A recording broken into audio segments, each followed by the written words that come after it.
Good evening, friends. Myself Gagandeep Singh welcomes you to the class of Corporate Laws and Allied Laws. Yesterday, we begin with the chapter Directors. Giving a brief revision for the thing that we did yesterday was that the need of directors, and I explained you that the director is required by the company because company by in itself is incapable of doing the things. That is why it required some human interface. Second point was that the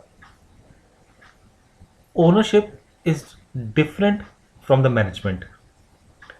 Third point was that it is statutory requirement to have directors under the Companies Act 1956. The other thing that I explained was that was the board of directors. I explained you that a collective number of directors is known as board of directors. Board of directors is synonymous with the term board. Now, in continuation of this thing, we will further go towards the meaning of director and shadow director. Look, director, as I try to correlate it with the term driver of a car. Now, it does not matter who is in the family driving the car. Say, suppose sometimes your father drives the car, sometimes you yourself drive the car. It is not the position, it is not the name by which it is called. Father may be the head of the family. The son may be the smallest, maybe the youngest member of the family. Maybe the grandson of the family, the youngest person.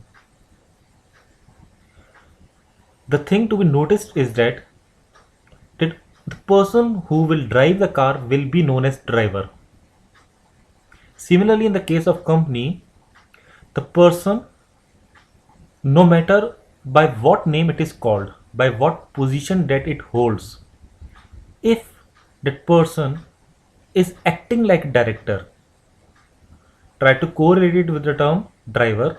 If a person is acting like a driver, he will be called a driver. Similarly, in a case of a company, if a person is acting like a director, if he is giving directions to the company and the company is acting on behalf of the directions as laid down by the director, the person will be called a director. जो भी person company को direct कर रहा है, चाहे वो किसी भी नाम से जाना जाए, चाहे उसको आप बोलो डायरेक्टर फाइनेंस, चाहे उसको बोलो एग्जीक्यूटिंग ऑफिसर, चाहे किसी भी नाम से बोलो, बट अगर उसके डायरेक्शंस के अकॉर्डिंग कंपनी वर्क कर रही है, then he will be termed as a director. अगर हम statutory definition of a director देखते हैं तो it says according to section 2 subsection 13, director includes any person occupying the position of a director by whatever name called. समझे? Director includes any person, कोई भी person हो, occupying the position of a director, जो director की position occupy कर रहा हो, चाहे किसी भी नाम से बोलो, bye whatever name called. The expression occupying the position of a director implies that a person can be considered as a director, not designation or title being something else. Definition based on function. The definition of a director is based purely on function. वो क्या करता है, definition उसके ऊपर based है. A person is considered as a director if he does whatever a director normally does. Thus, where a person performs the functions of a director, try to emphasize on this word, where a person performs the functions of a director, he will be treated as a director for the purpose of this act. किस act के किस purpose के लिए? For the purpose of this act. और कौन सा act? Companies act 1956. Though he may be called by a different name and is not actually appointed on the board of the company. अरे ये कैसे हो गया? अब दो ही may be called by a different name, चलो ये तो ठीक है, and is not actually appointed on the board of the company, मतलब कि जो पर्सन डायरेक्टर की तरह इलेक्ट ही नहीं किया गया, जो अपॉइंटमेंट ही नहीं हुआ जिसका एज अ डायरेक्टर, क्या वो भी डायरेक्टर हो गया? यस ऑफ कोर्स वो भी डायरेक्टर हो गया। क्यों डायरेक्टर हो गया? क्योंकि he is guiding the company, उसके डायरेक्शन पे चल रही है कंपनी। और कंपनीज एक्ट क्या कहता है कि जिस भी पर्सन के अकॉर्डिंग, या जो भी person position of a director hold करे या एक्ट ऐसा करे जो डायरेक्टर एक्ट करता है, then he will be termed as a director. अब अभी हम लोग यहाँ पर ये पॉइंट क्लैश नहीं करेंगे कि क्या उसकी अपॉइंटमेंट करेक्ट है या नहीं है, क्या उसको रिमूव कर देना चाहिए। अभी हम इस पॉइंट पे डिस्कशन नहीं कर रहे हैं। अभी हम लोग अपने को लिमिट कर रहे हैं कहाँ पर, कि a person who is acting like a director is a director. अब हम आगे देखते हैं कि यहाँ हमारे पास कुछ किन डायरेक्टर में, एक होता है डीम डायरेक्टर और शेडो डायरेक्टर्स। हाँ, ये हमको कुछ अब हमारी पुरानी कुछ पॉइंट्स को क्लियर करने की कोशिश करेगा। कौन से पॉइंट को क्लियर करने की कोशिश करेगा? जो पॉइंट हमको ये कह रहा था कि a person who is not elected on the board, इस पॉइंट को क्लियर करने की कोशिश करेगा। चलो इसमें देखते हैं हम लोग कि हमारे पास कुछ पॉइंट्स क्या निकल कर आ रहे हैं। First, a deemed director is a person who conceals his identity behind dummies but retains full control over the affairs of the company. Therefore, the Companies Act 1956 imposes certain prohibition, restriction, duties and liabilities on the deemed director. देखो, जो भी person अपनी identity को छुपा के रखता है behind dummies, जैसे हम कहते हैं कि हमारे आगे कोई पर्सन हमारे बिहाफ पे एक्ट कर रहा है, हम उसको पीछे से डायरेक्शन देते जा रहे हैं, तू ऐसे कर, तू लेफ्ट जा, तू राइट जा, तू ऐसे कर, ऐसे कर, तो हम लोग क्या हो गए? हम लोग डीम डायरेक्टर हो गए। Suppose suppose another example, in case of a car, वैसे ही लेते हैं, कार का एग्जांपल लेते हैं, क्योंकि car is mostly like, driver is like a director हमारे लिए। तो अगर हम पीछे बैठे ड्राइवर को बोलते हैं कि अब तू लेफ्ट जा, अब तू राइट जा, सीधा जा, अब स्टॉप, फिर स्टार्ट, अगर उसको इस तरह से डायरेक्ट कर रहे हैं and the driver is acting according to us, हमने उसको बोला क्लच दबा, उसने दबा दिया, हमने उसको बोला एक्सीलेटर दबा, उसने दबा दिया, हमने उसको बोला ब्रेक लगा, ब्रेक लगा दी, it means he is acting on our directions. तो हम लोग क्या बन गए? हम लोग डीम्ड ड्राइवर बन गए। तो कंपनी के केस में क्या होगा? जो भी डायरेक्टर, जो भी डायरेक्टर अगर उसको कोई और पर्सन गाइड कर रहा है और वो उसके अकॉर्डिंग ही काम कर रहा है, यहां पर उसकी मर्जी नहीं चल रही है, अकॉर्डिंग टू अनदर पर्सन वो काम कर रहा है, तो जो अनदर पर्सन हुआ, जो सेकंड पार्टी हुई, वो यहां पर डीम्ड डायरेक्टर बन जाएगा। मीनिंग ऑफ डीम्ड डायरेक्टर देखते हैं क्या कहता है।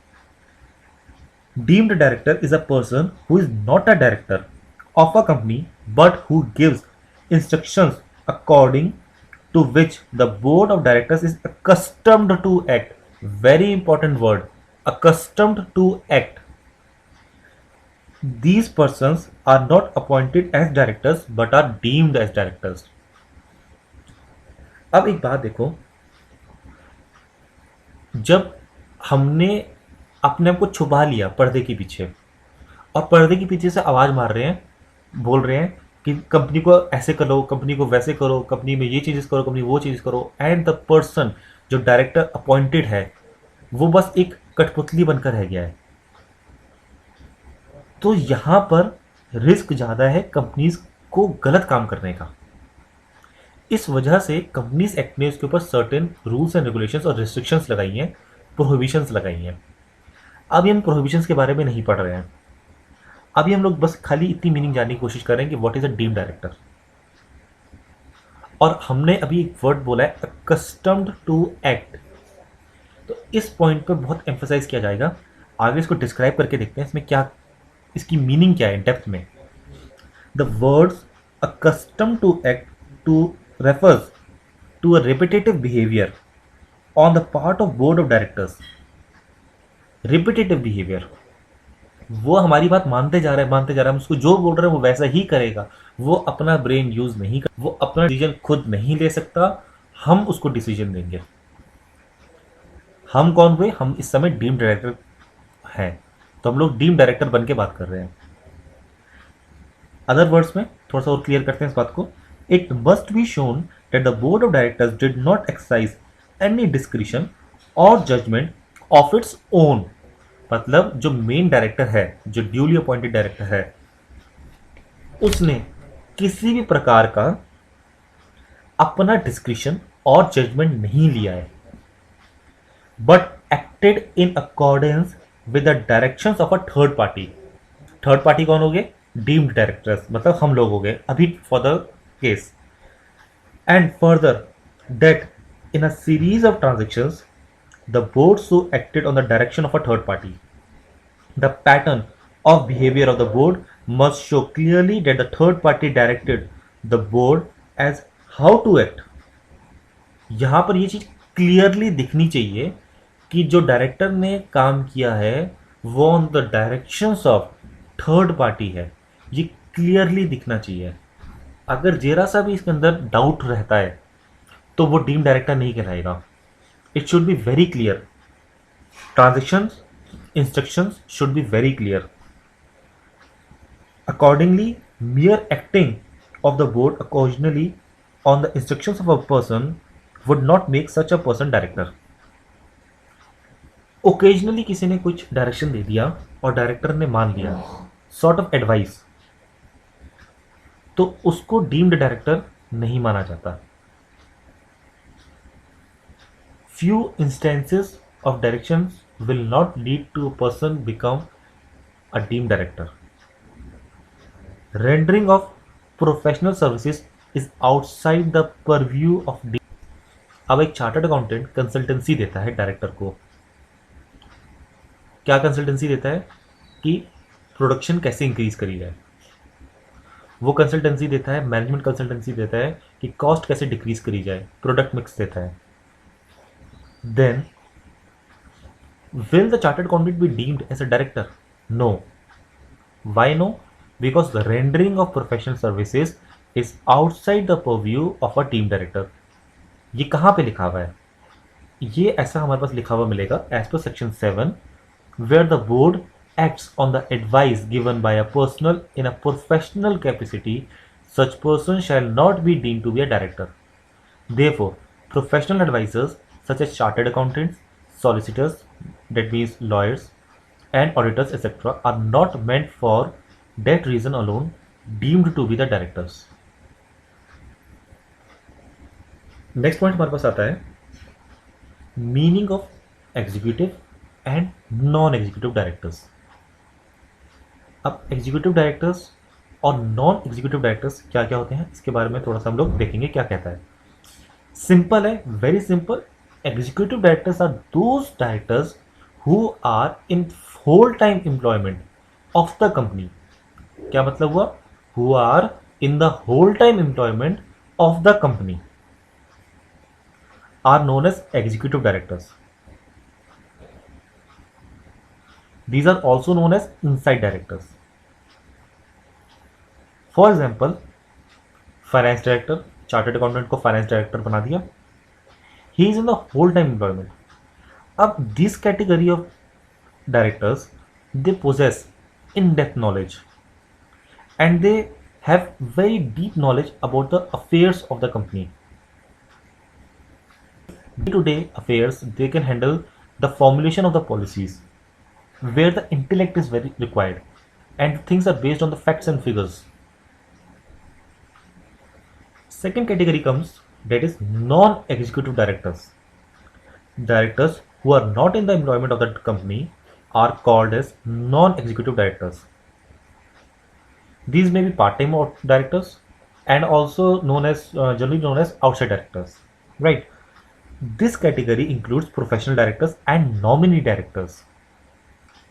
These directors have generally diverse experience and backgrounds. They provide independent thinking, wider knowledge, and perspective to the company. they are appointed not to work full time under a contract or service. They are not intimately connected with the company except through attending the board meetings. ये हमारी company में directly appointed नहीं होते हैं, ये हमारी company में whole time काम नहीं करते हैं, इनका एक्सपीरियंस वाइड होता है, इनकी नॉलेज डाइवर्स होती है, इनके पर्सपेक्टिव ऑफ थिंकिंग भी वाइड होती है. They have unbiased attitude towards the working of the company.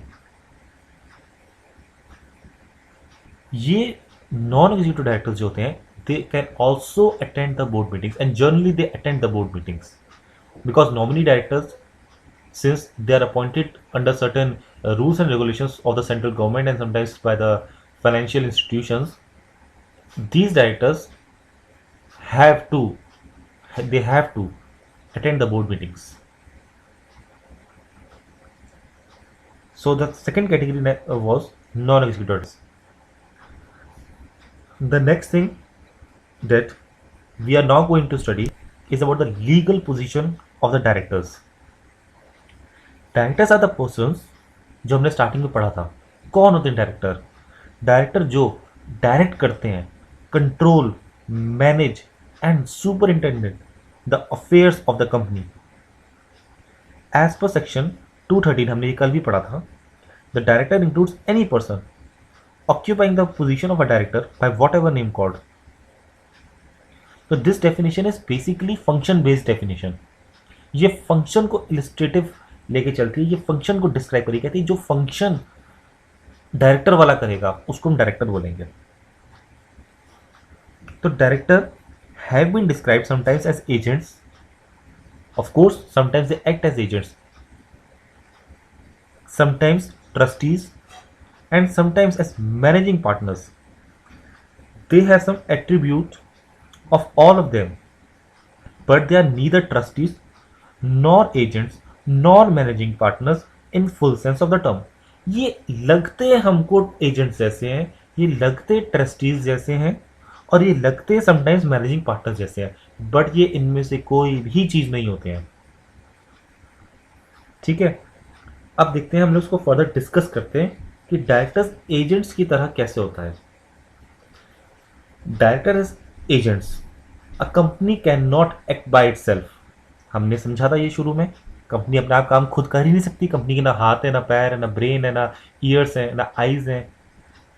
तो it will act through individuals. तो therefore the relationship between the company and the director is that of a principal agent, and the general principles of agency will govern their relations. यहां पर क्या point important है हमारे लिए, is that of a principal and agent. Consequently, where the directors enters into contract on behalf of the company, it is the company and not the directors who are liable thereunder.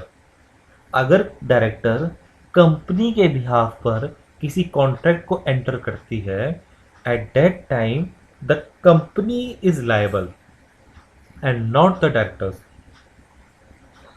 Personal liability of the directors ये कब आती है? अब ऐसे तो सारे transaction तो director कर जाए अपने नाम पे, सारे कंपनी के नाम पे करता रहे, फिर तो कंपनी डूब जाएगी इस तरह से, वो तो सारे गलत काम करना शुरू कर देगा. तो यहाँ पर कुछ पॉइंट्स हम लोग देखते हैं कि यहाँ पर डायरेक्टर खुद अपने एक्ट्स के लिए पर्सनली लायबल होगा. कौन से पॉइंट है? Where a director acts in his own name, वो अपने नाम से कोई एक्ट करता है. Where a director contract on behalf of the company without using the words limited or private limited as a part of the name of the company. अगर किसी company का नाम है XYZ Limited, at that time director कोई contract enter करता है और वहां पे वो ये नहीं मेंशन करता that the company's name is XYZ Limited या private limited, that time he will be personally liable for the act. Where a director enters into any agreement or contract in which it is not made clear as to whether the director is signing in his personal capacity और as an agent of the company. देखो ये important point है। ये पहला हमारा बहुत easy था, 2 points, that was where director acts in his own name. Second, where he skips using the term liability that is limited और private limited. Third point is critical, it says where a director into enters into any agreement which not made clear, जहां पे ये चीज थोड़ी clear नहीं कर रखी है, ना छुपाई भी नहीं है, ऐसा भी नहीं कि छुपा रखी है, बट क्लियरली एक्सप्रेस भी नहीं कर रखी है। As to whether director is signing in his personal capacity, क्या वो साइन जो कर रहा है डॉक्यूमेंट्स को, जो कॉन्ट्रैक्ट वो एंटर कर रहा है, जो एग्रीमेंट वो एंटर कर रहा है, वो जो उसमें साइन करेगा वो पर्सनल कैपेसिटी में साइन कर रहा है या it is acting as an agent of the company. तो यहां पर वो पर्सनली लायबल हो जाएगा। इंपॉर्टेंट पॉइंट्स फॉर कंसिडरेशन हमारे लिए यहां पर क्या निकल कर आएंगे, हम वो देखते हैं क्या क्या 3 मेजर पॉइंट्स हमारे निकल कर आएंगे। फर्स्ट पॉइंट है where a director exceeds the authority given to him and enters into a contract with a third party, such contract is binding on the company. However, the company may claim damages from the directors for breach of implied warranty of authority. अगर कोई भी director अपनी authority से बढ़कर कोई contract enter करता है with a third party, तब सच contract is binding on the company.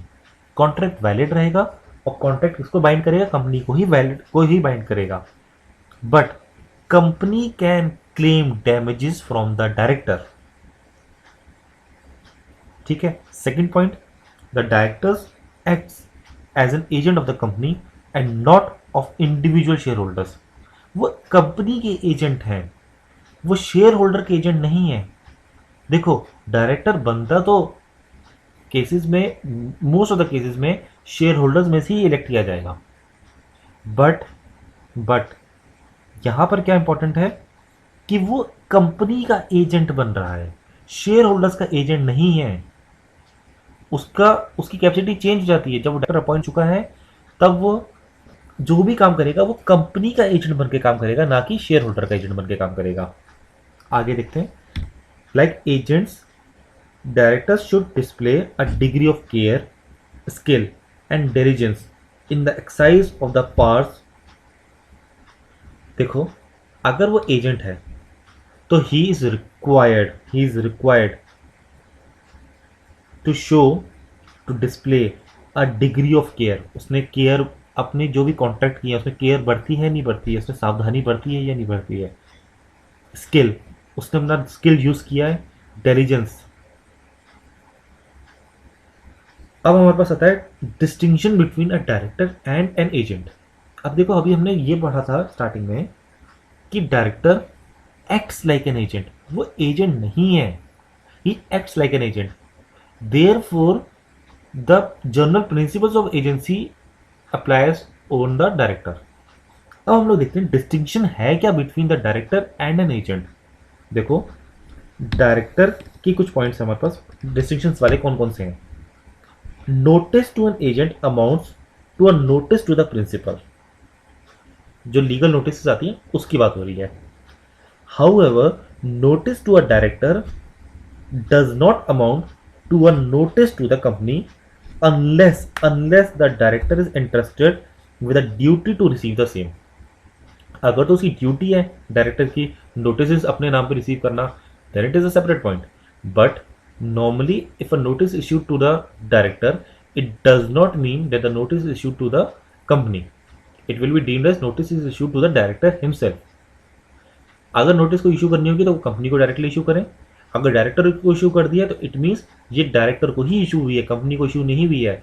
जबकि एजेंसी के केस में क्या होता है, एजेंट को नोटिस इशू करी जाती है तो it means that the notice is issued to the principal of the agent. Second point, the personal knowledge of a director does not necessarily amount to the knowledge of the company। Third point, the agent may enter into a contract in his own name। Agent अपने नाम से contract में enter कर सकता है, अपने principal को hide करके रख सकता है, वो प्रिंसिपल का नाम अपने आगे नहीं आने देगा, वो एजेंट अपने नाम पे कर लेगा कॉन्ट्रैक्ट, चलो ठीक है। But A director cannot enter into a contract in his own name where he personally contracts the company is not liable. An agent, fourth point है हमारा, an agent may not disclose the name of his principal, but a director must disclose the name of his principal. उसको अपना principal का name disclose करना ही पड़ेगा. हमने ये स्टार्टिंग में भी देखा था. अगर डायरेक्टर लिमिटेड लगाना भूल जाए या प्राइवेट लिमिटेड लगाना भूल जाए तो वो पर्सनली लायबल होगा.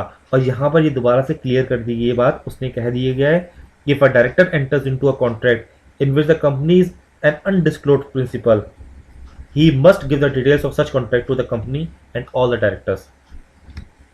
ठीक है. अब आते हैं हम लोग एक और पॉइंट, डायरेक्टर्स एज ट्रस्टीज. देखो, the office of a director is an office of trust.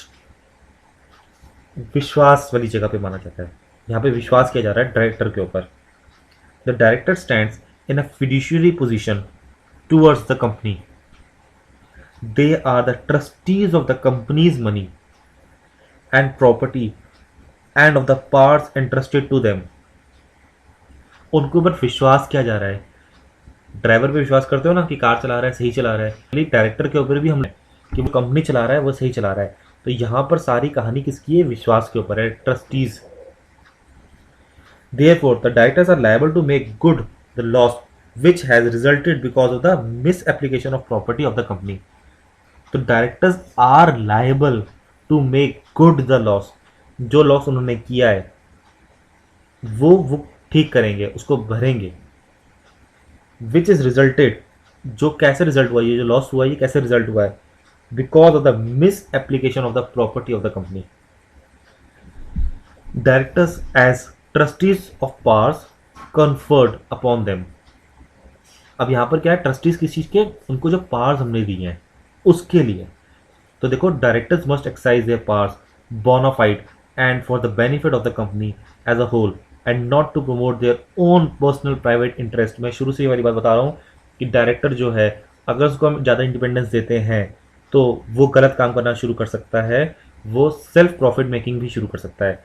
तो यहाँ पर हम लोग बोलते हैं कि डायरेक्टर को जो काम करना है उससे ये एक्सपेक्ट किया जाता है कि वो उसके पर्सनल नेचर के लिए नहीं होगा, up to promote its own personal interest के लिए नहीं होगा, प्राइवेट इंटरेस्ट के लिए नहीं होगा.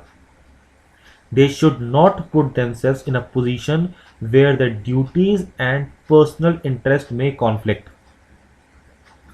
उनको ऐसा काम ही नहीं करना चाहिए, ऐसी जगह में फंसना ही नहीं चाहिए जहां पर उनकी ड्यूटीज और पर्सनल इंटरेस्ट में कॉन्फ्लिक्ट. जैसे हम फिल्म्स में देखते हैं ना कि एक हीरो जा रहा है, पुलिस वाला है, विलन को पकड़ने जा रहा है और वहां पता चलता है कि विलन जो है उसका अपना सगा भाई है. तो यहां पर क्या हो गया? Conflict of interest. ठीक है. अब हीरो जो है क्या अपने भाई की तरफ जाएगा या अपनी ड्यूटी को निभाएगा? अब अक्सर हिंदी फिल्मों में यही होगा कि वो अपनी ड्यूटी को निभाएगा और भाई को हथकड़ियां लगाएगा, जेल ले जाएगा. ऐसा कुछ नहीं लिखा हुआ. यहाँ पर सिंपल तरीका देखा जाएगा कि वो अपने आप को ऐसी सर्कमस्टेंसेज में डाले ही ना कि जहाँ पर ड्यूटीज और उसके पर्सनल इंटरेस्ट में कॉन्फ्लिक्ट हो जाए. वो ऐसा काम ही नहीं करेगा. ये हमारे पास एक केस है छोटा सा, प्योरसी वर्सेस एसमिल्स एंड कंपनी लिमिटेड 1920. हम केसेस पे ज़्यादा ध्यान नहीं दे रहे हैं इस समय, आगे चलते हैं. Where a director uses confidential information of the company for his personal purposes, misappropriation or misuse the assets of the company, he may be accountable to the company.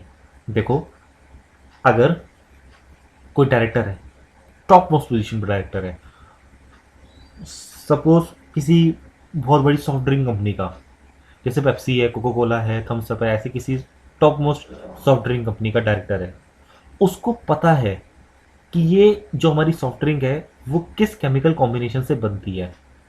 अब वो क्या करता है? वो केमिकल कॉम्बिनेशन से अपना ही फैक्ट्री खोल लेता है और वहां पर वो सेम ड्रिंक बनानी शुरू कर देता है, सेम सॉफ्ट ड्रिंक बनानी शुरू कर देता है. तो क्या हो गया? उसने कॉन्फिडेंशियल इंफॉर्मेशन निकाल दी ना. तो इससे क्या हुआ? मिस अप्रोप्रिएशन हो गया, मिस यूज हो गया. किस चीज का मिस यूज होगा? मिस यूज होगा एसेट्स ऑफ द कंपनी. तो he will become accountable to the company. अब देखते हैं distinction between a director and a trustee. जैसे हमने पढ़ा था distinction between a director and an agent, Similarly, distinction between a director and a trustee. The position of a director differs from the position of a trustee in the following respect. The director are not the trustees in full sense of the term, as they manage the property of the company which is not vested in them, but the properties of a trust is vested in the trustees. अब देखो trust के case में क्या होता है कि trustees के hand में होती है प्रॉपर्टी, पर यहां पर डायरेक्टर के केस में कंपनी डायरेक्टर के ओनरशिप ट्रांसफर नहीं हुई है। फिर सेकंड पॉइंट है, a trustee is a legal owner of the property he manages. मैंने क्या बताया था, ट्रस्ट के केस में क्या होता है, ट्रस्टी ओनर हो जाता है उसका प्रॉपर्टी का, बट कंपनी के केस में director will not become the owner of the company. ठीक है, a trustee is not entitled to remuneration but a director is entitled to a remuneration. Trustee के केस में ट्रस्टी को कोई भी रेम्यूनरेशन नहीं मिलती है, डायरेक्टर को देखो, डायरेक्टर को रेम्यूनरेशन मिलती है, बोर्ड में सिटिंग फीस मिलती है, बोर्ड मीटिंग होती है तो वहाँ पे सिटिंग फीस मिलती है, उसकी लिमिट होती है कुछ 20,000 समथिंग, ऐसे हम लोग आगे पढ़ेंगे वो क्या क्या होती है, कैसे कैसे निकलती है, बट उनको फीस मिलती है, एनुअल रेम्यूनरेशन भी मिलती है उनको। An artificial person can become a trustee but an artificial person can not become a director. यार एक सिंपल सा बात देखो, इस पॉइंट को तो छोड़ो कि ट्रस्टी में आर्टिफिशियल पर्सन भी उसको मैनेज कर सकता है, ठीक है, एक सिंपल बात देखो, कंपनी के केस में किसी भी वे में डायरेक्टर हमारा आर्टिफिशियल पर्सन हो सकता है। हमने डायरेक्टर क्यों अपॉइंट किया था, क्योंकि कंपनी खुद अपने आप में एक आर्टिफिशियल पर्सन है, वो खुद कुछ नहीं कर पा रही है, इसलिए उसने ह्यूमन इंटरफेस लिया। अब तुम क्या कह रहे हो, तुम कह रहे हो तुम आर्टिफिशियल पर्सन जो है डेट इज कंपनी, वो एक और आर्टिफिशियल अपॉइंट कर ले, क्या करेगी फिर उसका, वो फिर अपने आप एक्ट नहीं कर पाएगा, अल्टीमेटली तो हमको एक ह्यूमन अपॉइंट करना ही पड़ेगा ना, and that human will be a director. फिर अब आगे चलते हैं, a trustee can not be an employ of the trust, however a director can be an employ of the company. हमने पढ़ा था ना executive director, non executive director, तो एग्जीक्यूटिव डायरेक्टर क्या होते हैं, they are the employ of the company. ठीक है, a person can be a director in a maximum of 15 companies. भाई स्टैच्यूटरी लिमिट है, डायरेक्टर जो है 15 कंपनी से ऊपर में नहीं हो सकता डायरेक्टर। इसमें कुछ पॉइंट्स हैं, आगे हम लोग अच्छी तरह डिस्क्राइब होता है कि 15 की लिमिट कहाँ तक होती है, लिमिटेड कंपनी में होती है, प्राइवेट लिमिटेड कंपनी में होती है, कैसे कैसे होती है, कब उसको डायरेक्टरशिप छोड़नी पड़ेगी। ठीक है, तो वो सारे पॉइंट्स आगे हैं हमारे, बट अभी के लिए हम छोटा सा लाइन देख रहे हैं कि डायरेक्टर्स की जो लिमिट होती है, they can be a director in at most 15 companies, 15। A person can be a trustee in a number of trust, sorry, एक ट्रस्टी जो होता है वो एन नंबर ऑफ ट्रस्ट में ट्रस्टी बन सकता है, उसमें कोई लिमिट नहीं है। ठीक है, अब हम देखते हैं directors as officers of the company. Director क्या, are the officers of the company. अब देखो, amongst other persons a director is also included in the definition of an officer. देखो ये क्वेश्चन इंपॉर्टेंट है, कई बार आ भी जाता है, छोटा से आएगा, ज्यादा बड़ा नहीं आता, पर ये आ जाता है कि क्या weather a director is an officer of the company. देखो ऑडिट में भी ये पॉइंट इंपॉर्टेंट है, क्योंकि ये चीज़ आ जाती है कई बार, और नॉर्मली अगर आपने देखा इनकम टैक्स में भी ये चीज़ कॉमनली यूज़ करी जाती है, और लॉ में भी कई जगह पे ये चीज़ पॉइंट हमारा यूज़ होता है, ऑडिट वगैरह में भी, कि डायरेक्टर जो होता है he is an officer of the company. Section 230 के according, section 2 subsection 30, whether or not a director is in the employment of the company, he shall always be treated as an officer of the company। ठीक है, अब है directors as officers in default, section 5 कहता है, ये क्या describe करता है, अ होल टाइम डायरेक्टर और managing director is always covered in the definition of the officer in default. Second, where a company has no whole time director और managing director और manager, मतलब पहला वाला केस क्या है, अ होल टाइम डायरेक्टर और managing director, WTD या फिर MD, covered in the definition of office default. But second point हमने पढ़ा कि जिस भी कंपनी में ना तो होल टाइम डायरेक्टर है, ना ही मैनेजिंग डायरेक्टर है, और ना ही मैनेजर है, WTD, MD और M तीनों नहीं है, उस केस में हमारे पास 2 पॉइंट्स बन जाएंगे फर्दर। फर्स्ट पॉइंट है A director shall be treated as an officer in default if he has been so specified by the board in this behalf. अगर बोर्ड ने उसको स्पेसिफाई कर रखा है, या फिर सेकेंड पॉइंट है हमारा, all the directors shall be treated as officers in default if no director is so specified by the board. या तो बोर्ड स्पेसिफाई करते कि कौन डायरेक्टर को माना जाएगा ऑफिसर इन डिफॉल्ट, या फिर अगर नहीं स्पेसिफाई कर रखा है तो सारे के सारे डायरेक्टर्स को माना जाएगा कि they are the officers in default. Directors as employees.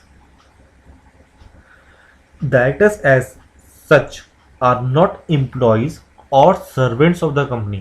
वो ना एम्प्लॉय होते हैं ना सर्वेंट ऑफ द कंपनी होते हैं. But where any director besides being a director is also in the service और employment of the company, he shall be treated as an employ of the company. जैसे हमारे executive director हैं, जब finance director है, director HR होते हैं, director finance होते हैं, ठीक है, डायरेक्टर प्रोडक्शन होते हैं, डायरेक्टर सेल्स होते हैं. ये सारे के सारे जो हमारे हैं ये हमारे अंडर सर्विसेज है, अंडर एम्प्लॉयमेंट है. ठीक है, अब हम लोग देखने जा रहे हैं छोटी सी चीज, that is only individuals to be director and prohibition of assignment of office. देखो एक क्वेश्चन देखते हैं छोटा सा, can a body corporate become a company, या can a director assign his office. Important है. देखो only individuals to be the directors, ये सेक्शन 253 कहता है कि जो डायरेक्टर्स होंगे वो ही सिर्फ डायरेक्टर बन सकते, जो इंडिविजुअल्स होंगे वो ही सिर्फ डायरेक्टर बन सकते हैं, और कोई भी डायरेक्टर नहीं बन सकता. बॉडी कॉर्पोरेट हो, चाहे आर्टिफिशियल पर्सन हो, चाहे एसोसिएशन हो, चाहे फर्म हो, चाहे कुछ भी हो, only individuals can be appointed as directors. Second point है prohibition of assignment of office.